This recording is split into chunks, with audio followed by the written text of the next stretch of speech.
When people ask me how my spring break trip to Israel and Palestine was, I never know where to start. It's partly why I decided to document the trip using black and white film photography. Black and white because it allows me to focus on the content of the scene and create timeless photos, and film because I get 36 shots per roll. That's it. It forces me to capture the most important moments. I spent weeks in the darkroom developing photos, each one taking up to a couple of hours to get done. I could have easily just stuck to digital photos and have gotten instant results, but spending all that time in the darkroom gave me the time and space to reflect on the trip. So, I think I'll start at the beginning of our trip in Jerusalem, one of the holiest cities in the world.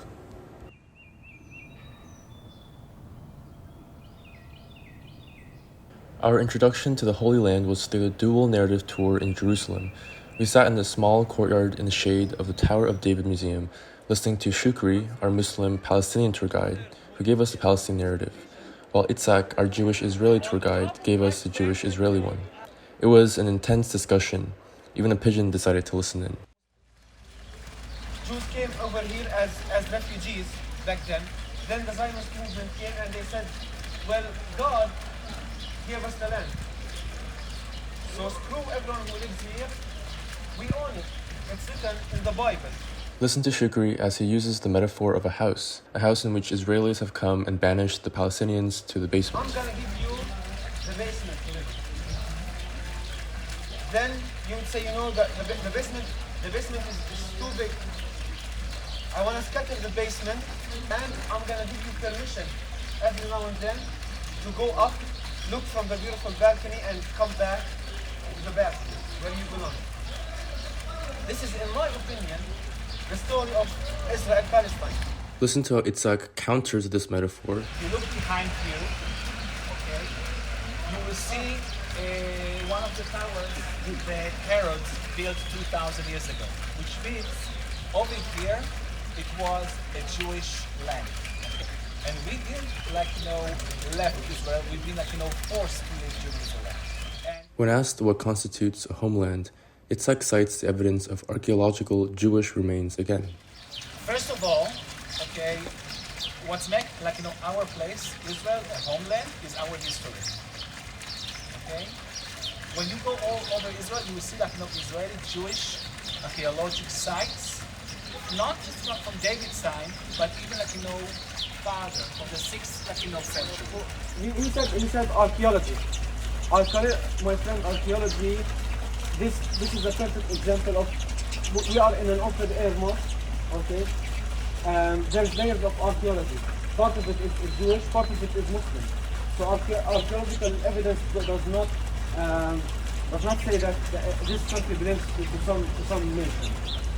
What is a country for me? What is a nation? A place that I have memories and I have ancestors, recent ancestors. I can say. It was interesting to watch the two tell their stories, each holding their own binder of evidence, maps and pictures, and the reactions they held to each other's claims.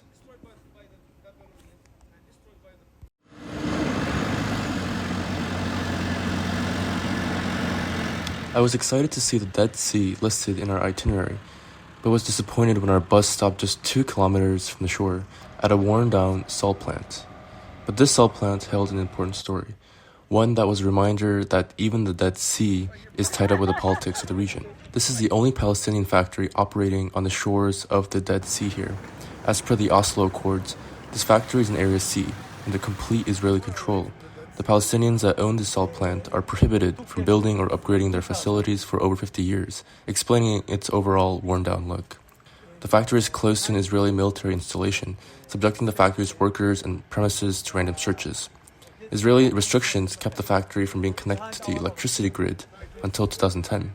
It's a reminder of the limited Palestinian economic activity granted under Israeli law.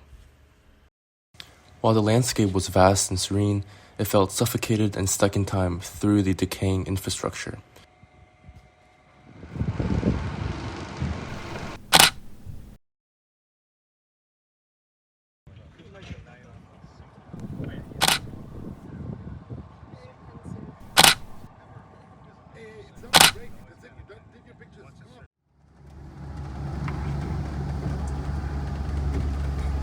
We drove just north of the Dead Sea, up a rocky mountain to another Palestinian-owned business in Taiba, aptly named Taiba Brewery Company, the first microbrewery in the Middle East.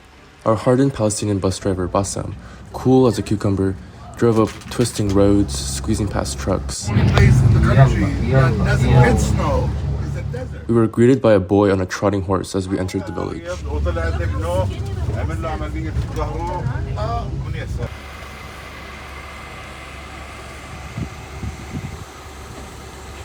We met the daughter of the founding owners of Taiba Brewery, Madis, one of the only female brewers in the Middle East. She explained to us how hard it is for them to export Palestinian beer under Israeli law.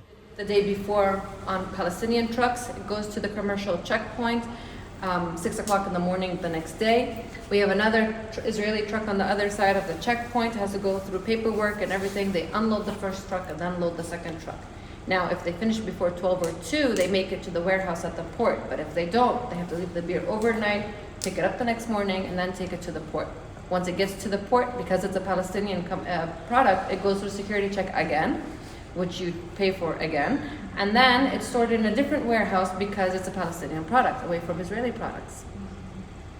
So once the beer leaves the brewery, we have no control over how long it sits under the sun, how they handle the pallets. If they break one bottle of beer in that pallet, by the time it reaches the customer, it's all moldy and nasty and stinky, and it's not the image of Taiba.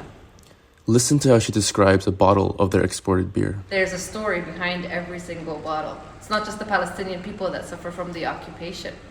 You know, that bottle of beer suffered to get to your hands. She finishes by asking us a small favor. That's why when you guys go to any restaurant or bar or whatever, ask for Taiba everywhere you go. Even if you don't find it, you create the buzz, you know, and that's how you guys help us grow.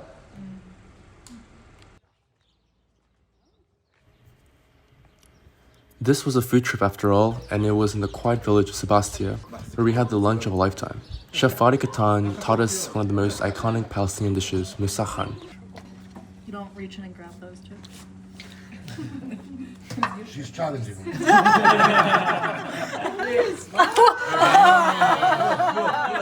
It's made of layers of taboon bread, onions, sumac, pine nuts, and topped off with roasted chicken.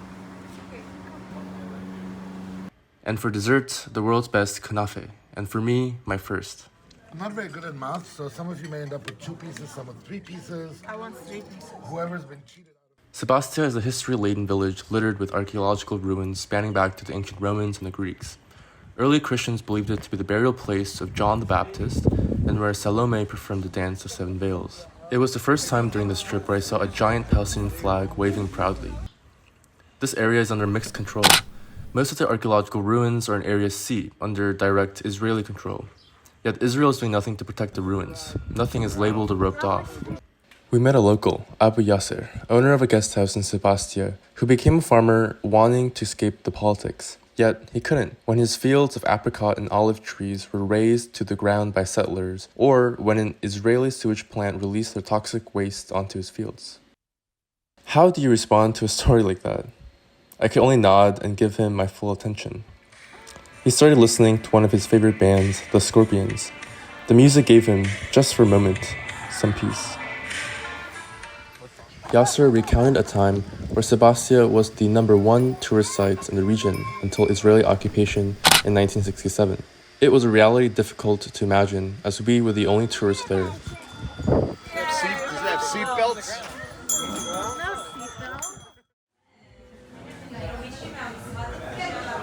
During our last days of the trip, we visited Balinjera, a small Ethiopian restaurant in Tel Aviv. The star of the lunch was a set of 8 stews atop a sweet and tangy bread, injera.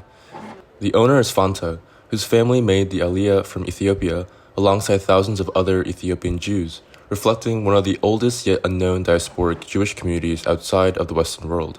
Of course, she wouldn't let us go without teaching us a few Ethiopian moves. It's called Godere. Iskista. Okay. Good job. See? Good. Come. Must move it with shoulders and neck. Can you combine your neck?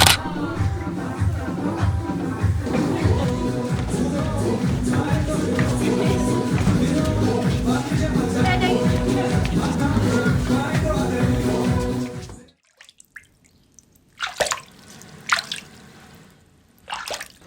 This is always my favorite part. It's like magic.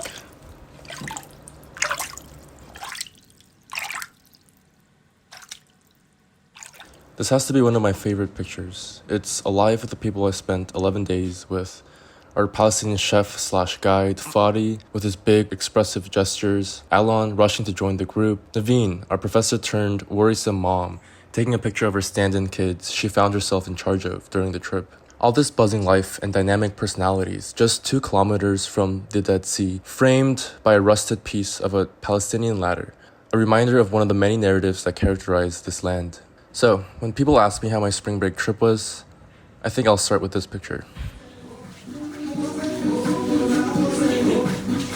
And close. Okay.